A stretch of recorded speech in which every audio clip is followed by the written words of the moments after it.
Hello friends, नमस्कार। सभी लोगों का स्वागत है। बिहार एसएससी सीजीएल 2025 के लिए भारतीय संविधान में संघ के न्यायपालिका एवं राज्य की न्यायपालिका को प्रारंभ कर रहे हैं। एक नया टॉपिक है सीजीएल के साथ में। यदि आप भविष्य में बीपीएससी, ट्री, बिहार दरोगा, एईडीओ या फिर बीएसओ या कोई भी एग्ज़ाम देने वाले हैं तो काफ़ी महत्वपूर्ण है। प्रश्नों का जो लेवल है यहाँ पे एकदम जीरो से लेकर के अपर लेवल तक प्रश्न को कवर किया गया है। महत्वपूर्ण है।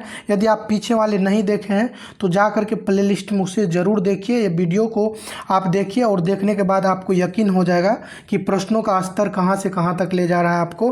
और प्रारंभ करते हैं। अच्छा लगेगा तो चैनल को सब्सक्राइब कर लीजिएगा, वीडियो को भी लाइक कर दीजिएगा। पहला प्रश्न है, भारत के सर्वोच्च न्यायालय का उद्घाटन कब किया गया था। और ये महत्वपूर्ण प्रश्न है कि भारत में जो सर्वोच्च न्यायालय है इसका उद्घाटन कब किया गया था। 28 जनवरी 1950। 28 जनवरी 1950 डेट सहित जब भी आता है डेट सहित 28 जनवरी है, 1950 का वर्ष है। भारतीय संविधान में उच्चतम न्यायालय के गठन का प्रावधान संविधान के किस भाग में किया गया है। तो उच्चतम न्यायालय के गठन का प्रावधान भाग 5 में किया गया है, अनुच्छेद 124 से लेकर के 147। उच्चतम न्यायालय का गठन भाग 5 में है, अनुच्छेद 124 से 147 है। नेक्स्ट है, सर्वोच्च न्यायालय के विनियमन के लिए किसे अधिकृत किया गया है। सर्वोच्च न्यायालय जो है इसके विनियमन के लिए अधिकृत कौन है। संसद को जो है अधिकृत किया गया है सर्वोच्च न्यायालय के विनियमन के लिए। नेक्स्ट है, भारत में किस प्रकार की न्यायपालिका का प्रावधान है। तो एकीकृत न्यायपालिका। भारतीय संविधान जो है एकीकृत है, यानी भारत में जो न्यायपालिका है ये किस प्रकार का है, एकीकृत न्यायपालिका है। नेक्स्ट है, भारत में सर्वोच्च न्यायालय की स्थापना किसके द्वारा हुई थी। तो भारतीय संविधान के द्वारा भारत में सर्वोच्च न्यायालय को स्थापित किया गया था। भारतीय संविधान, ध्यान दीजिएगा, सर्वोच्च न्यायालय के द्वारा जो है भारतीय संविधान द्वारा सर्वोच्च न्यायालय की स्थापना हुई है। इसको ध्यान रखिए। भारतीय संविधान का संरक्षक कौन होता है। जो भारत के संविधान है इसका संरक्षक होता है सर्वोच्च न्यायालय। सर्वोच्च न्यायालय होता है भारतीय संविधान का संरक्षक। वर्तमान में सर्वोच्च न्यायालय में न्यायाधीशों की कुल कितनी संख्या है। तो वर्तमान में जो है 34 हो गया है। एक मुख्य न्यायाधीश और 33 जो है अन्य न्यायाधीश है। टोटल कितना है, 34।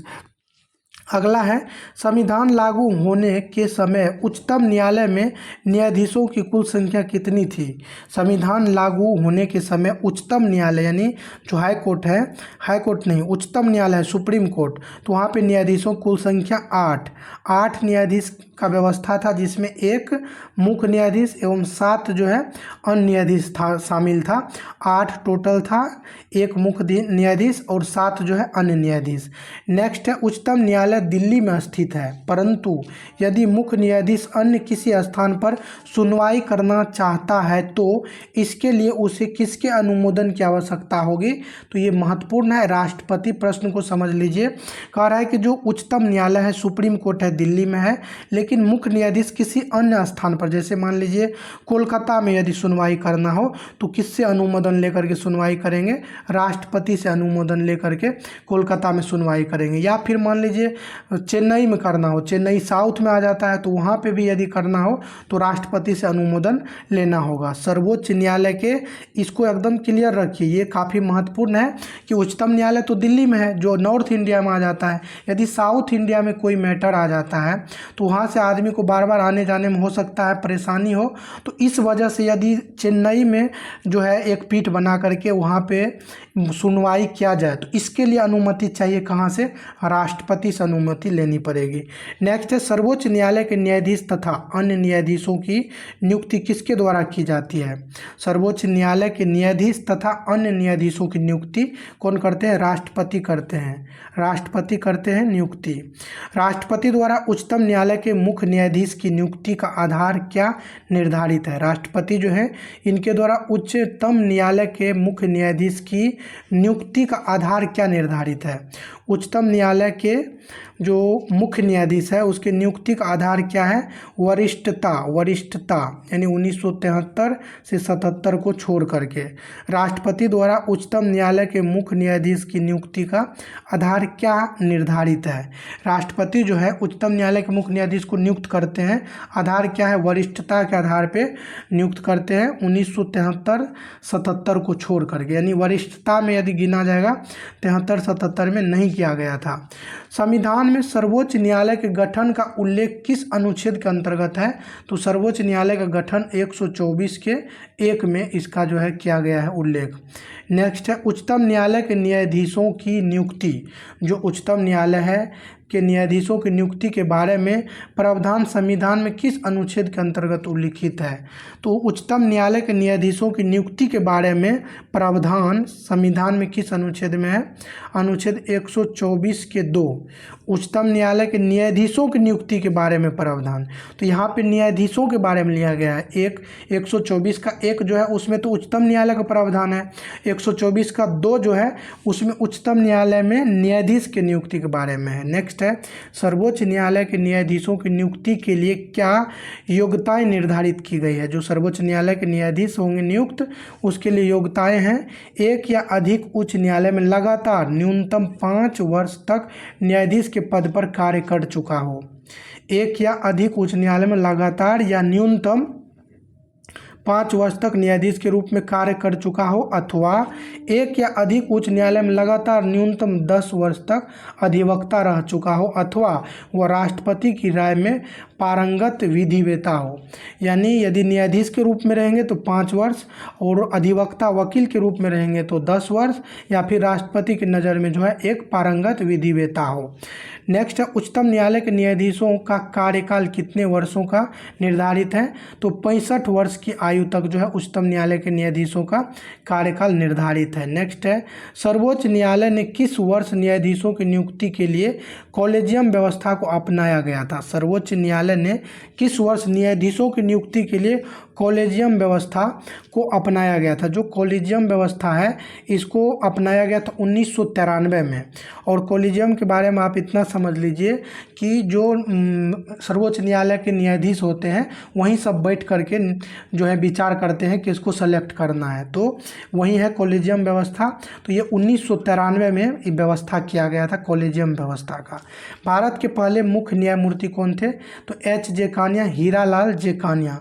वर्तमान में सर्वोच्च न्यायालय के मुख्य न्यायमूर्ति अभी वर्तमान में जो है कौन है? रामकृष्णा है, जो 52वें मुख्य न्यायाधीश है। चलिए नेक्स्ट प्रश्न है भारत सरकार द्वारा न्यायिक नियुक्ति आयोग कब गठित की गई थी? महत्वपूर्ण है न्यायिक नियुक्ति आयोग। तो न्यायिक नियुक्ति आयोग मतलब NN 2 बार आ रहा है, तो N कितने नंबर पे आता है? N जो देखेंगे तो ये 14 नंबर पे आता है। तो न्यायिक नियुक्ति आयोग गठित किया गया था 2014 में। न्यायिक नियुक्ति आयोग के गठन का क्या उद्देश्य था? तो न्यायिक नियुक्ति आयोग के गठन का क्या उद्देश्य था? न्यायाधीशों की नियुक्ति के लिए कॉलेजियम प्रणाली के स्थान पर न्यायाधीशों की नियुक्ति के लिए जो है कॉलेजियम प्रणाली का स्थान पर, यानी न्यायिक नियुक्ति आयोग 2014 में गठित किया गया था। और इसका उद्देश्य क्या था? जो कॉलेजियम प्रणाली है उसके बदले न्यायिक नियुक्ति आयोग काम करेगा, यही उद्देश्य था। न्यायिक नियुक्ति आयोग का गठन किस संशोधन के तहत किया गया था? तो ये किया गया था 99वां संविधान संशोधन के द्वारा 2014 में।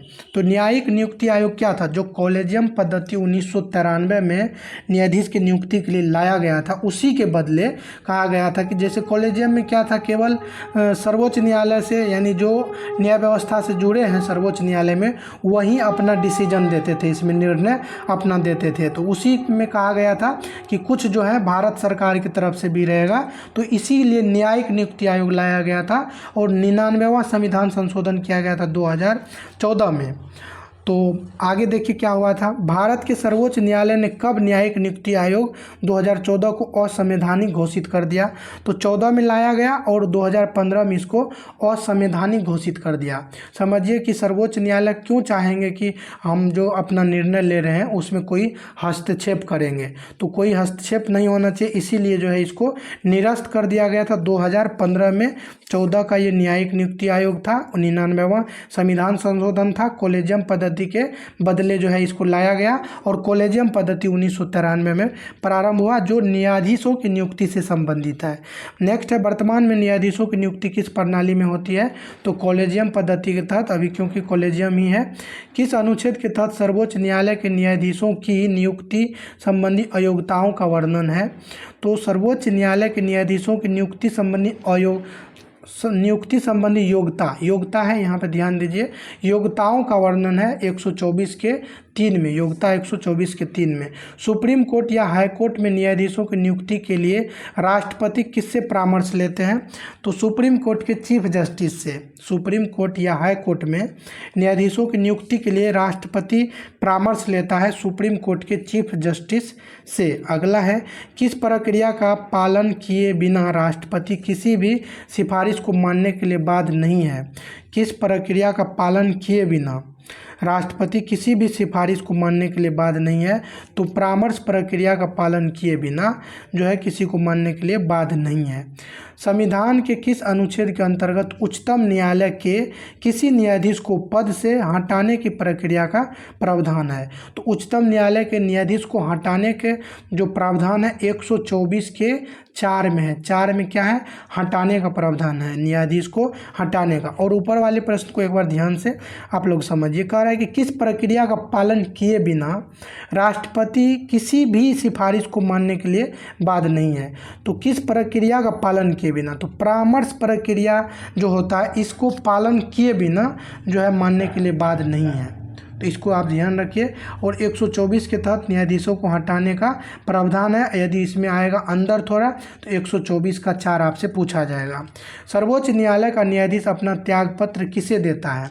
तो जो सर्वोच्च न्यायालय के न्यायाधीश हैं अपना त्यागपत्र राष्ट्रपति को देते हैं। राष्ट्रपति को 124 के 2 क के तहत। उच्चतम न्यायालय के न्यायाधीश किस प्रकार हटाए जा सकते हैं? जो उच्चतम न्यायालय है इसके न्यायाधीश को राष्ट्रपति के द्वारा संसद की सिफारिश पर महाभियोग के द्वारा।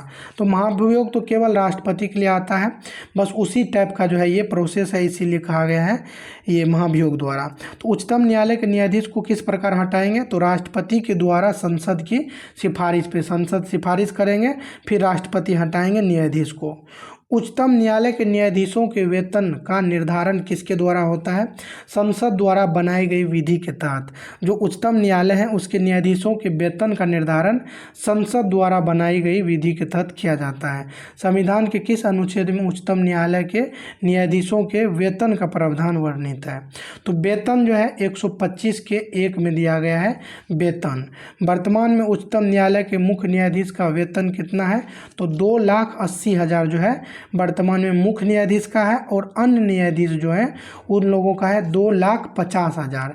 मुख्य का 2,80,000 और अन्य का 2,50,000, दोनों में 30 लाख का अंतर है, ध्यान रखना है। 2,50,000 है, 2,80,000 है, यानी 30,000 का अंतर है। उच्चतम न्यायालय के न्यायाधीश के वेतन और भत्ते किस निधि से दिए जाते हैं? तो भारत की संचित निधि से उच्चतम न्यायालय के न्यायाधीश के वेतन और भत्ते दिए जाते हैं। उच्चतम न्यायालय के न्यायाधीशों को उनके पद से हटाने के लिए क्या आधार उल्लिखित है? सिद्ध कदाचार एवं असमर्थता। उच्चतम न्यायालय के न्यायाधीशों को पद से हटाने के लिए संसद के किस सदन में प्रस्ताव लाया जा सकता है? तो उच्चतम न्यायालय के न्यायाधीश को हटाने के लिए दोनों सदनों में जो है प्रस्ताव लाया जा सकता है। संसद द्वारा किस प्रकार के बहुमत से उच्चतम न्यायालय के न्यायाधीशों को उनके पद से हटाया जा सकता है?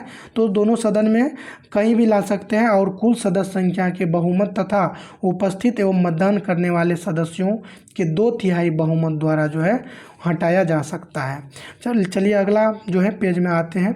यहाँ पे आपका पहला प्रश्न है, सर्वोच्च न्यायालय के न्यायाधीशों को हटाने वाले प्रस्ताव को संसद में रखने तथा उनके असमर्थता आदि की जांच करने से संबंधित प्रक्रिया के लिए संसद ने कौन सा अधिनियम पारित किया है? तो न्यायाधीश जांच अधिनियम 1968। यहाँ पे प्रश्न है कि सर्वोच्च न्यायालय के न्यायाधीशों को हटाने वाले प्रस्ताव को संसद में रखने, जो हटाने वाले प्रस्ताव है इसको संसद में रखने तथा उनके असमर्थता आदि की जांच करने से संबंधित प्रक्रिया के लिए संसद में ने कौन सा अधिनियम पारित किया? तो जांच अधिनियम 1968। न्यायाधीश जांच अधिनियम में कितनी धाराएं हैं? तो न्यायाधीश जांच अधिनियम 1968 जो है इसमें टोटल 7 धाराएं हैं। संविधान में उच्चतम न्यायालय के न्यायाधीशों को पदमुक्त करने वाली किन शब्दावलियों को परिभाषित नहीं किया गया है? अक्षमता और कदाचार। जो पदमुक्त करने के लिए शब्द प्रयोग होता है अक्षमता और कदाचार, इसको संविधान में परिभाषित नहीं किया गया है। नेक्स्ट है, भारत के सुप्रीम कोर्ट के लिए महाभियोग की प्रक्रिया संसद के किस अधिनियम में विहित की गई है? तो महाभियोग की प्रक्रिया न्यायाधीश जांच अधिनियम 1968 में विहित की गई है और इसमें टोटल जो है 7 जो है धारा है। नेक्स्ट है, उच्चतम न्यायालय के न्यायाधीश को पद की शपथ कौन दिलाता है? जो उच्चतम न्यायालय के न्यायाधीश हैं पद की शपथ राष्ट्रपति दिलाते हैं। सर्वोच्च न्यायालय के शपथ या प्रतिज्ञान का प्रारूप कहाँ उल्लेखित है? जो सर्वोच्च न्यायालय की शपथ है और प्रतिज्ञान है अनुसूची 3 में जो है शपथ का प्रावधान है। नेक्स्ट है, उच्चतम न्यायालय के न्यायाधीशों के शपथ या प्रतिज्ञान का उल्लेख संविधान के 124 के 6 में है। शपथ अनुसूची 3 में है और इधर अनुच्छेद 124 के 6 में है शपथ। सर्वोच्च न्यायालय के न्यायाधीशों के वेतन तथा भत्तों में उनकी नियुक्ति के बाद कोई अलाभकारी परिवर्तन नहीं किया जा सकता है, किंतु किस परिस्थिति में राष्ट्रपति ऐसा निर्देश दे सकता है? वित्तीय आपातकाल के दौरान।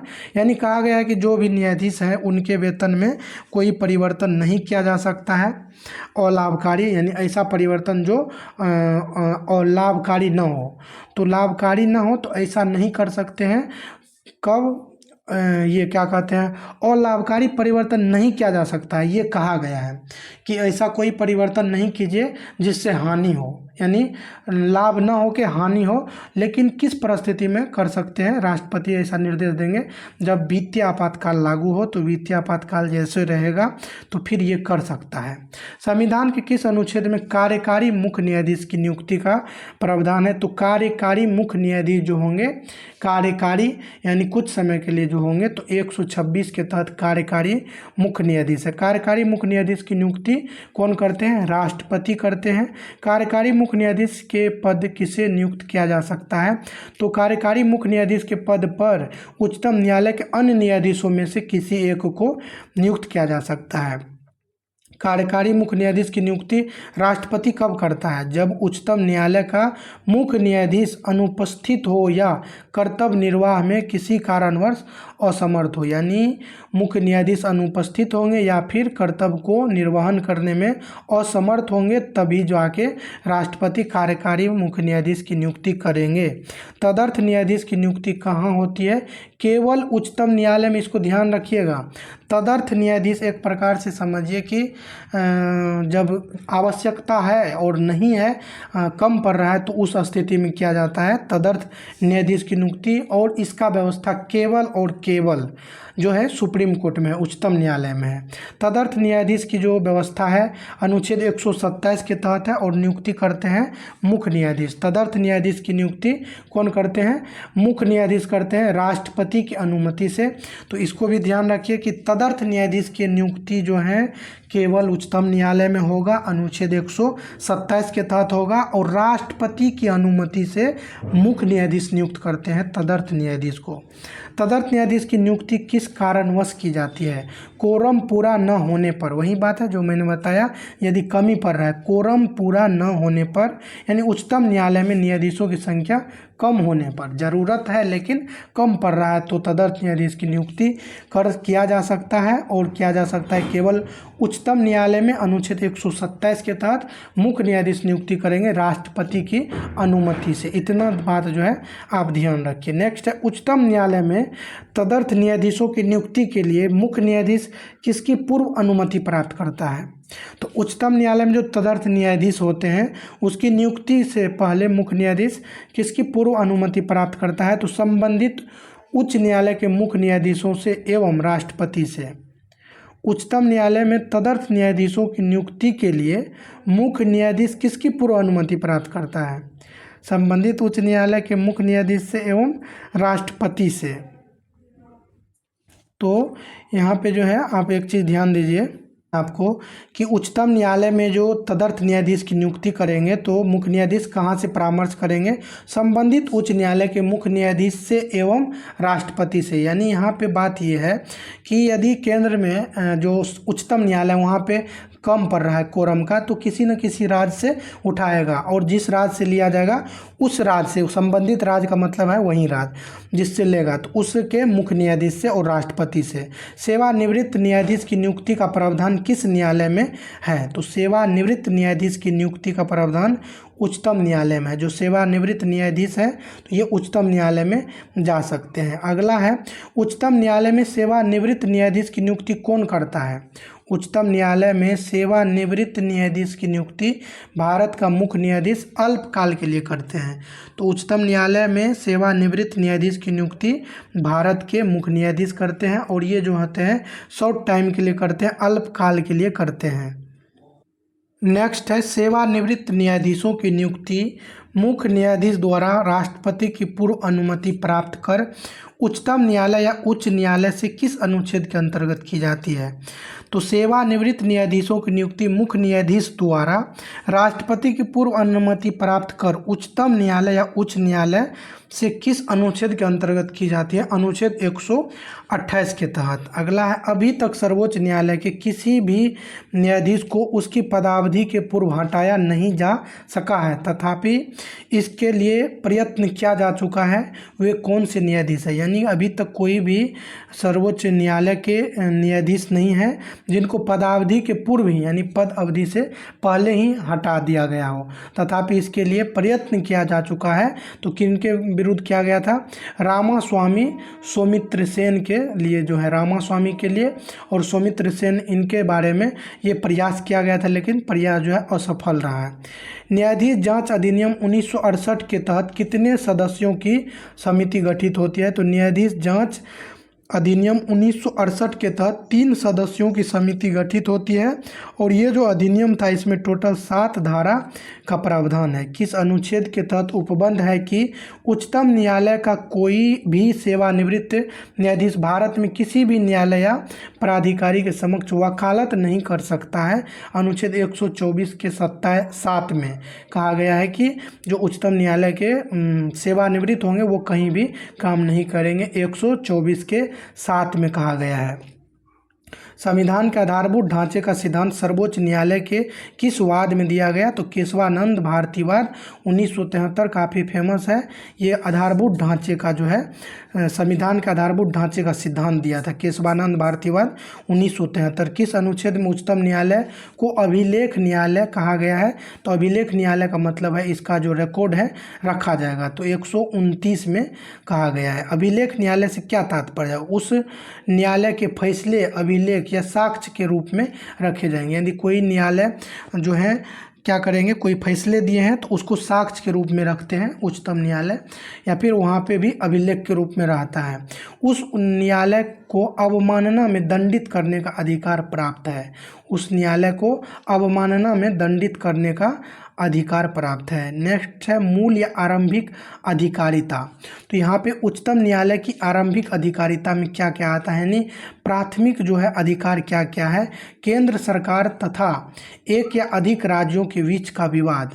यदि केंद्र सरकार और किसी राज्य, एक या अधिक राज्य के बीच विवाद है तो इसको निपटाना सर्वोच्च न्यायालय का प्राथमिक अधिकार है, आरंभिक अधिकार है। 2 या अधिक राज्यों के बीच विवाद, यदि 2 या 2 से अधिक राज्यों के बीच विवाद होता है तो भी ये प्राथमिक क्षेत्र में आता है। केंद्र और राज्य या राज्यों का तथा एक या अधिक राज्यों का विवाद, तो यहाँ पे समझ लीजिए केवल जो प्राथमिक क्षेत्र में आता है तो ये विवाद सब है। केंद्र सरकार तथा एक या अधिक राज्यों के बीच विवाद, 2 या अधिक राज्यों के बीच विवाद, केंद्र और राज्य या राज्य तथा एक या अधिक राज्यों का विवाद, ये सब जो है प्राथमिक क्षेत्र के तहत आता है उच्चतम न्यायालय के। नेक्स्ट है, किस अनुच्छेद के अंतर्गत सर्वोच्च न्यायालय नागरिकों के मौलिक अधिकारों का रक्षक है। तो मौलिक अधिकारों का रक्षक सर्वोच्च न्यायालय 32 के तहत है और उच्च न्यायालय 226 के तहत है। तो अनुच्छेद 32 और 13 का 2 भी ध्यान रखिएगा। अनुच्छेद 32 के तहत सर्वोच्च न्यायालय मूल अधिकारों को लागू करने के लिए कौन कौन से लेख जारी कर सकता है? तो बंदी प्रत्यक्षीकरण, परमादेश, प्रतिषेध, अधिकार परीक्षा और उत्प्रेषण, ये सब जो है जारी कर सकता है। भारत का सर्वोच्च न्यायालय राष्ट्रपति को किससे संबंधित परामर्श देता है? तो भारत का जो सर्वोच्च न्यायालय है राष्ट्रपति को सार्वजनिक महत्व के किसी मामले में विधिक सलाह, भारत का सर्वोच्च न्यायालय राष्ट्रपति को जो सलाह देते हैं किससे संबंधित? तो सार्वजनिक महत्व के किसी मामले में विधिक सलाह, सार्वजनिक महत्व के कोई मामला है तो उसमें विधिक कानूनी सलाह देंगे। किसी पूर्व संवैधानिक संधि या समझौते, प्रसंविदा आदि मामले में परामर्श देते हैं। अगला है सर्वोच्च न्यायालय को प्रारंभिक अधिकारिता किस अनुच्छेद के अनुसार प्रदान किया गया है? तो सर्वोच्च न्यायालय को प्रारंभिक जो अधिकारिता है अनुच्छेद 131 के तहत दिया गया है। प्रारंभिक अधिकारिता 131 के तहत मूल अधिकारों के हनन होने पर कोई व्यक्ति किस न्यायालय में सर्वप्रथम आवेदन कर सकता है? सर्वोच्च न्यायालय या उच्च न्यायालय, दोनों में। मूल अधिकार का हनन यदि होता है कोई व्यक्ति सर्वोच्च या उच्च न्यायालय में से कहीं भी जा सकता है। ये नहीं है कि पहले यहाँ जाना है बाद में वहाँ जाना है, यहाँ पे स्वतंत्र है, दोनों में से कहीं भी जा सकता है पहले।